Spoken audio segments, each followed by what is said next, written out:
Was there a moment in your life where inclusive language had some big impact on you? I don't know if it was a mistake or a way you helped somebody, but was there some turning point for you personally?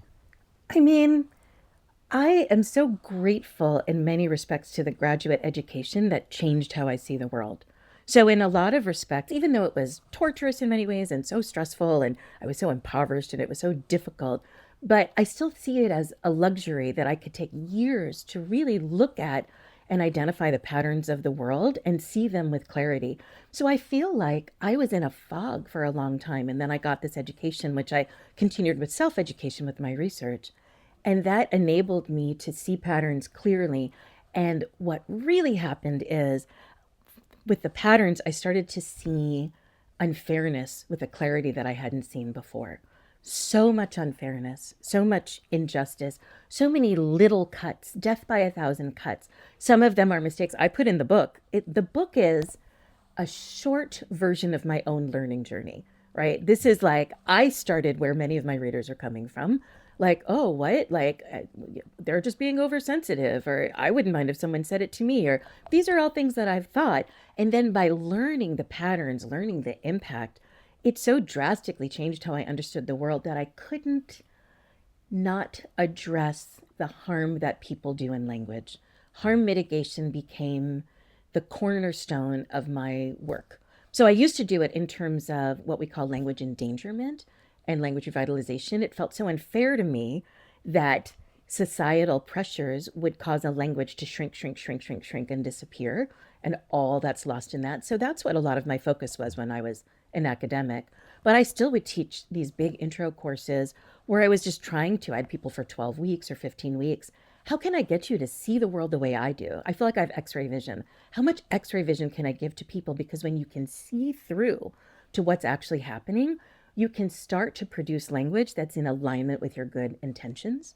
Whereas if you're in the fog, there's a much better chance that your language will not be in alignment and may land badly and have effects that are not the effects that you want to have.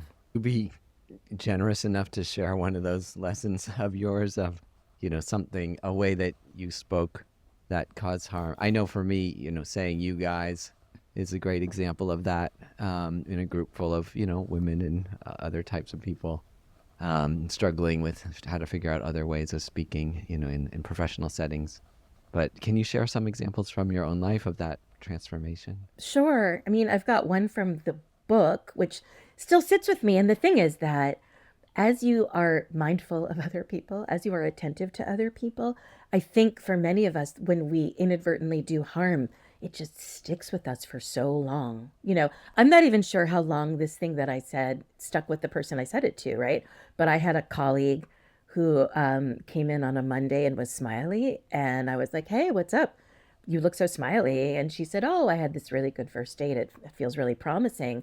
And I said, oh my God, what's he like? And then her face just shuddered and she had to think about it. And then she said, actually, I date women. Like you could see her running a calculus of how trustworthy I was.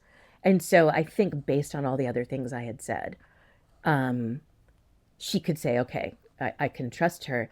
And I was just so horribly embarrassed because there I was teaching about language. This is early enough that we weren't saying LGBTQ plus, but I was teaching about what we call heteronormative language, where you in the world is set up in many ways and it's slowly shifting, but the world is set up with the assumption that normal people or everybody is heterosexual, right?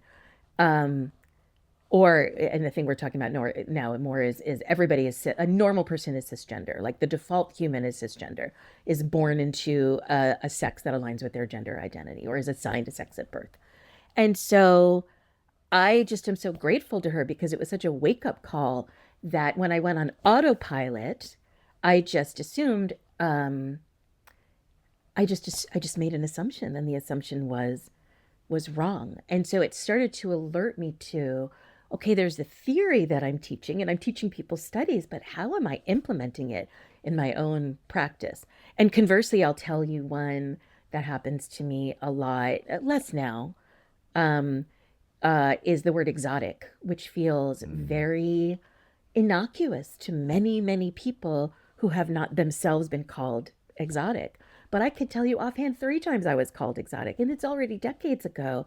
And it felt so hurtful because I felt like I was a part of the group of the people who were calling me exotic. I felt very in group, and by exotic, they were really othering me and sometimes also sexualizing me. You find very often it's women who don't look white, or people who are perceived as women who don't look white, have the exotic label put on them.